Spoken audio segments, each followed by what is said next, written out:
I am so glad you are here. I recorded this from my own space today, and I wanted you to feel that. Not a perfect studio, not a constructed environment, just here where I actually am. And I made this for you because I think what we are about to practice together matters. So, come in. Let's begin. I want to start with something that most abundance practices skip. Not the affirmations, not the visualization, not the instructions about vibration or frequency or what to believe in order to attract what you want. I want to start with the body, because everything we are about to do, all the opening and the receiving and the trusting and the aligning, it has to happen somewhere. And that somewhere is not the mind. The mind can think the right thoughts all day long and still be broadcasting something completely different at the level of the body, at the level of the nervous system, at the level of the actual physical lived experience of moving through the world as a human being. So before anything else, before the first affirmation, before we go anywhere, feel your body right now. Is it braced? That low-grade tension that lives in the shoulders, the jaw, the chest, the readiness to manage and control and stay ahead of whatever might go wrong. It is so familiar that most of us do not even register it anymore. It has become the texture of ordinary life, the perpetual, almost tightness that runs in the background while we go about our days. Notice it, without trying to change it yet. Just notice. Because that bracing is the thing we are here to work with today. That is the real practice. Not the words, not the affirmations. The gradual, deliberate, patient releasing of the grip that has been preventing you from receiving what is already available. Take a breath, long and slow. Let the exhale be even longer than the inhale. And as you breathe out, just slightly, let something soften. Not everything, not dramatically, just one layer. That is the beginning. Here is something I believe about abundance that I want to put in front of everything else. Abundance does not begin outside you. It begins in the quality of your inner state. And by abundance, I do not mean only money, though money is part of it, and we are going to speak about it directly, because I think the spiritual tradition of avoiding the word money in abundance practices does more harm than good. I mean the full range of it. Resources, love, opportunity, support, time, creativity, the feeling of being genuinely, sustainably, quietly well provided for in your own life. All of that begins inside. Not because the outer world does not matter. It does. The circumstances of your life are real.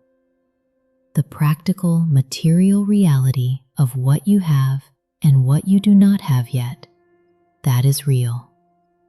I am not going to tell you to simply think your way out of genuine material difficulty. What I am saying is different from that. I am saying that the inner state from which you engage your life, the quality of trust or fear, of openness or contraction, of expectation or vigilance. That inner state shapes what you notice, what you reach for, what you allow in, what you turn away from without meaning to. And that means the inner state is not irrelevant to the outer results. It is, over time, one of the most significant factors available. So today, we are working on the inner state, deliberately, with patience and precision, and without forcing anything. Breathe. There is a particular way that people who feel they never have quite enough move through their days. You may recognize some version of it.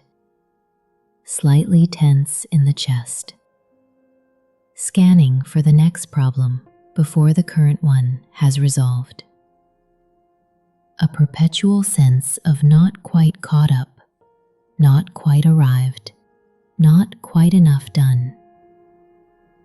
A tendency to dismiss good things quickly, to note them briefly, and then move immediately back to cataloging what is still missing.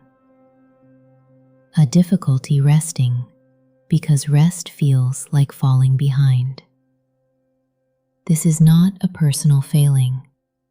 This is what the nervous system does when it has learned from enough experience that there is not reliably enough. It goes into conservation mode, management mode, vigilance mode. And the tragedy is that vigilance mode, while it is excellent at protecting you from loss, is very poor at recognizing and receiving what is available, because it is looking the wrong direction. Always scanning the horizon for threat, it misses what is right in front of it, misses the open door it has been asking for, because the door did not look like what it was expecting a door to look like. The shift we are practicing today, and it is a genuine shift, not a trick, is the shift from vigilance to availability. Not the absence of discernment, not naivete. Availability. The capacity to be genuinely open to what is present and arriving, without the automatic filter of a system that is primarily organized around protecting against lack. That filter does not dissolve in one session, but it can loosen, and loosening is enough to begin. I am open to receiving. Let that be a felt statement. Where does it land in the body? Does it arrive easily? Does something resist? Both of those responses are information. I am open to receiving not only what I have planned for, but what I have not yet imagined. Because the most significant arrivals in most people's lives have not been the things they planned for. They have been the unexpected gift, the unforeseen connection, the door that opened in the wall where they had not noticed a wall. Availability means being open to those too. Breathe with that. Let's talk about money directly, because I think dancing around it creates more confusion than clarity. Most people have a complicated relationship with money, and the complication is not primarily practical, it is emotional. It is the story they carry about what money means, who gets to have it, whether wanting it is acceptable, whether having it makes you a certain kind of person, whether not having enough is evidence of something being wrong with you. Those stories run deep. They were often formed early, from watching how the adults in your life related to money, from the messages, spoken and unspoken, about whether your family was the kind that had enough or the kind that didn't, from the cultural and religious narratives that surround wealth with moral complexity. And those stories, running quietly in the background, shape your relationship with money in ways that no strategy or system or hustle can override. Because the story is running at the level of the subconscious, and strategy operates at the level of the conscious mind. And the subconscious is considerably more powerful. So today we work on the story, not by eliminating the complexity.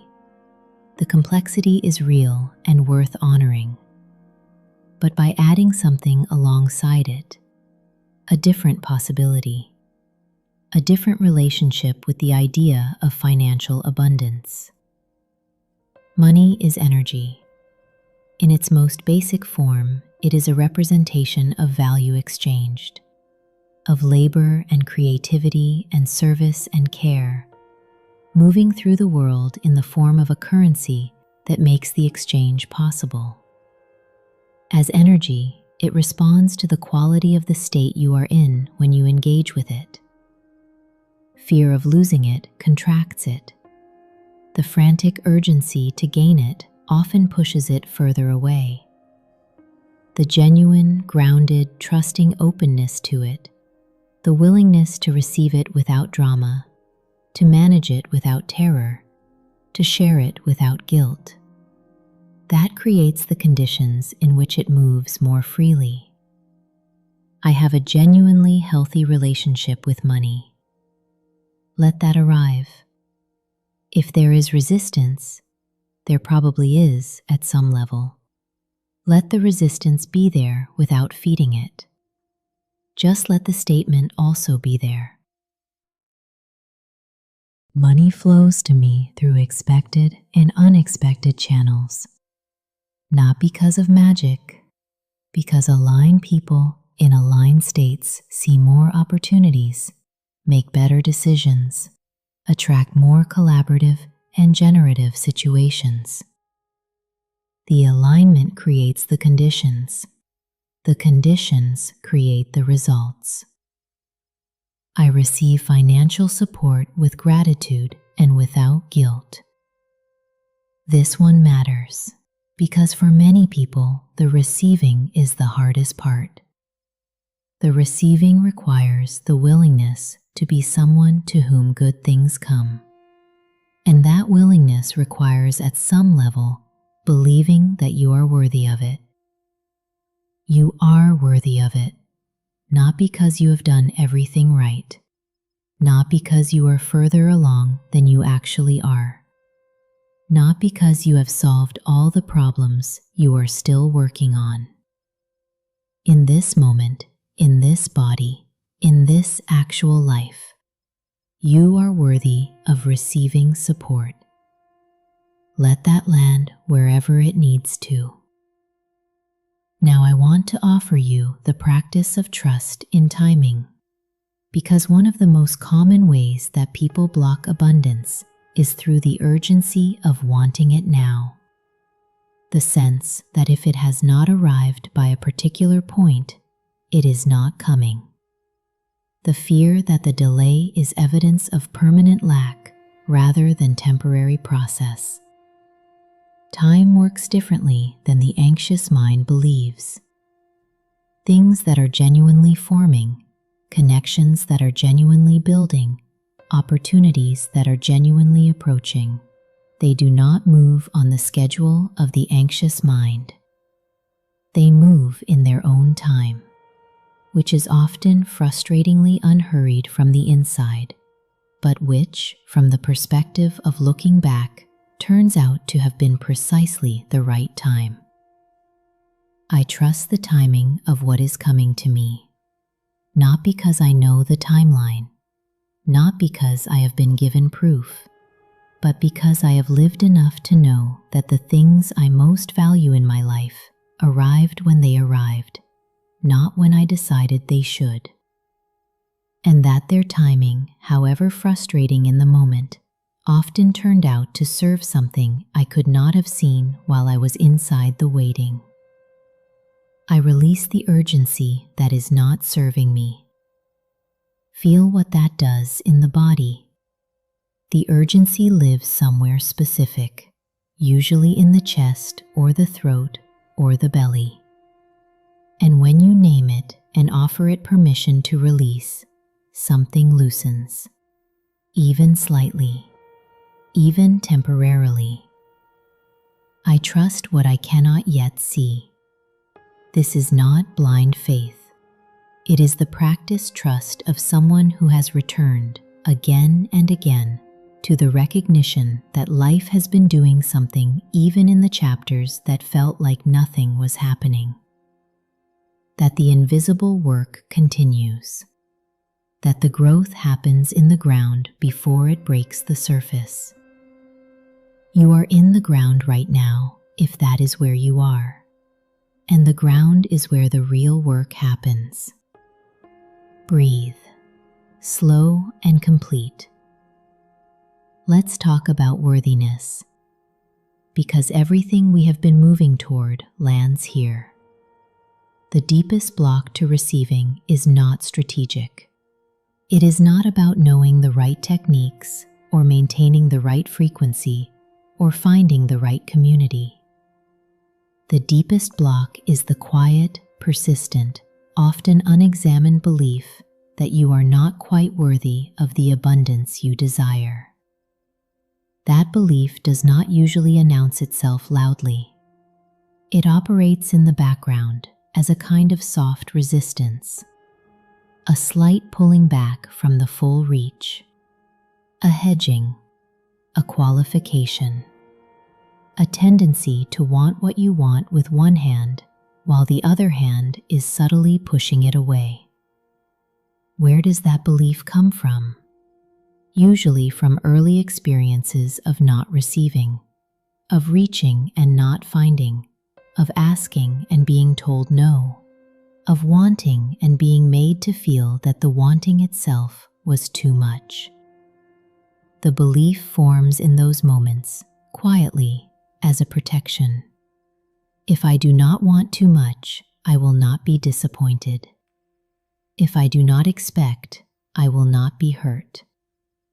But the protection became a prison, because the part of you that learned not to want too much is also the part that is blocking the arrival of what you most genuinely need. Today, we work on this. I am worthy of receiving, fully, without qualification, not because I have done enough to deserve it, not because my life is in sufficient order, not because I have sufficiently resolved my issues and improved my character and become the person I am working toward being. Right now, as I am, worthy.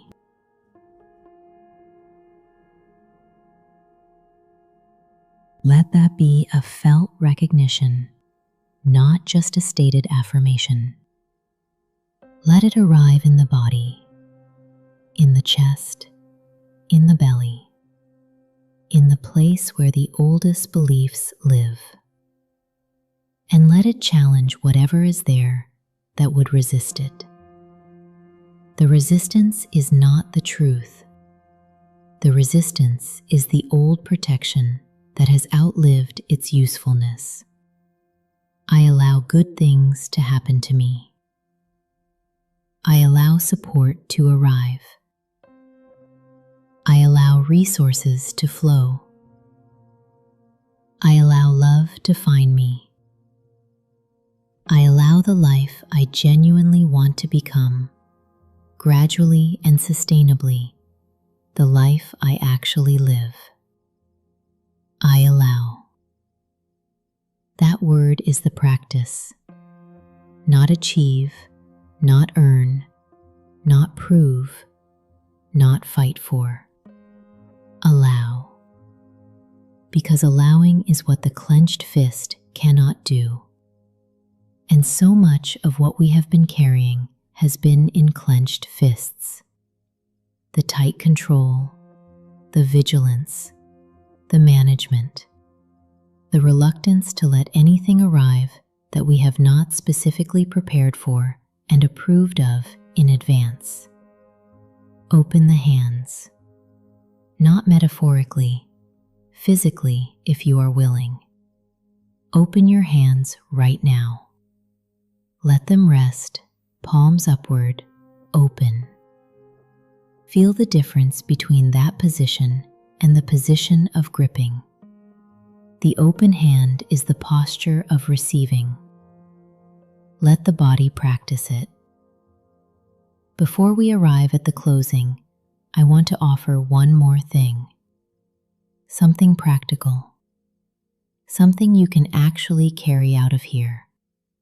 A single question.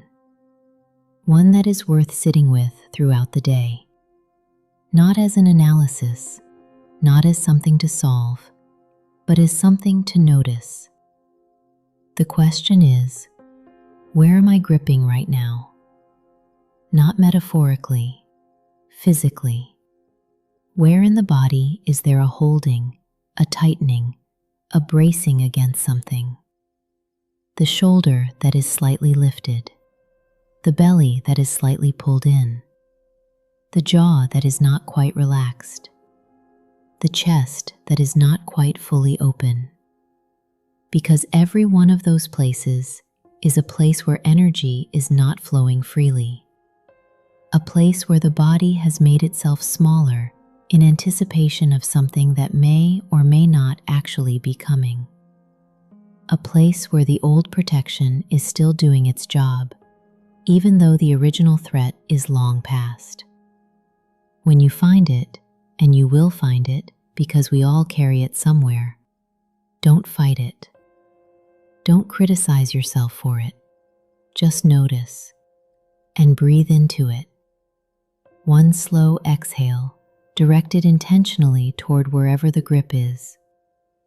That breath is the practice. That noticing is the work. Not the grand transformation, not the dramatic shift, just this. One held place, one conscious breath, one small opening. Repeated, daily, patiently. That is how abundance actually builds, not in a single breakthrough moment, but in the accumulated effect of many small, deliberate openings. Many moments of choosing, just slightly, to unclench.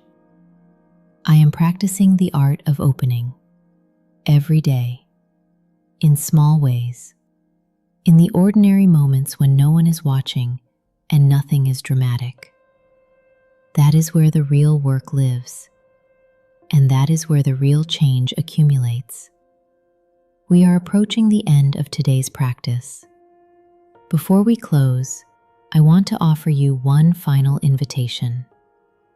Notice right now one thing that is already abundant in your life. Not the thing you are hoping for, something that is already here, already present, already genuinely, actually in your life. Not as something to be grateful for in a forced or performative way, but as something that when you look at it honestly is genuinely good. Maybe it is the quality of one relationship. Maybe it is a capacity you have, something you do well, something you know, something you bring to the world that others value. Maybe it is something as simple as the fact that you are here, breathing, with access to enough stillness to spend 35 minutes practicing this. Find it. Let it be real. Let the body register it as evidence. Evidence that abundance is not entirely absent from your life. Evidence that receiving is something you already know how to do. Evidence that you are, in more ways than the vigilant part of your mind tends to count, genuinely provided for. From that evidence, however small, however partial, let the final affirmations arrive. Abundance is present in my life right now. More is coming in forms I am learning to receive. I trust the process of my own becoming. I am open. I am worthy. I am ready. Let those settle, one at a time, without rushing to the next. And then let everything be still for a moment. Not still like empty, still like a glass of water that has been disturbed and is now settling. All the particles slowly coming to rest, finding their level, becoming clear. That clarity is what this practice is for. Thank you for spending this time with me. I made this in my own space for you, and I hope something in it landed somewhere it needed to. If it did, write in the comments, "I am open to receiving." And come back. This space is always here. Take care of yourself. Write in the comments, "I am open to receiving." Not for the algorithm, for yourself. As a declaration, as the signal you send to your own system that today something opened a little wider. Save this. Return to it, especially on the days when the clenching comes back. Until next time.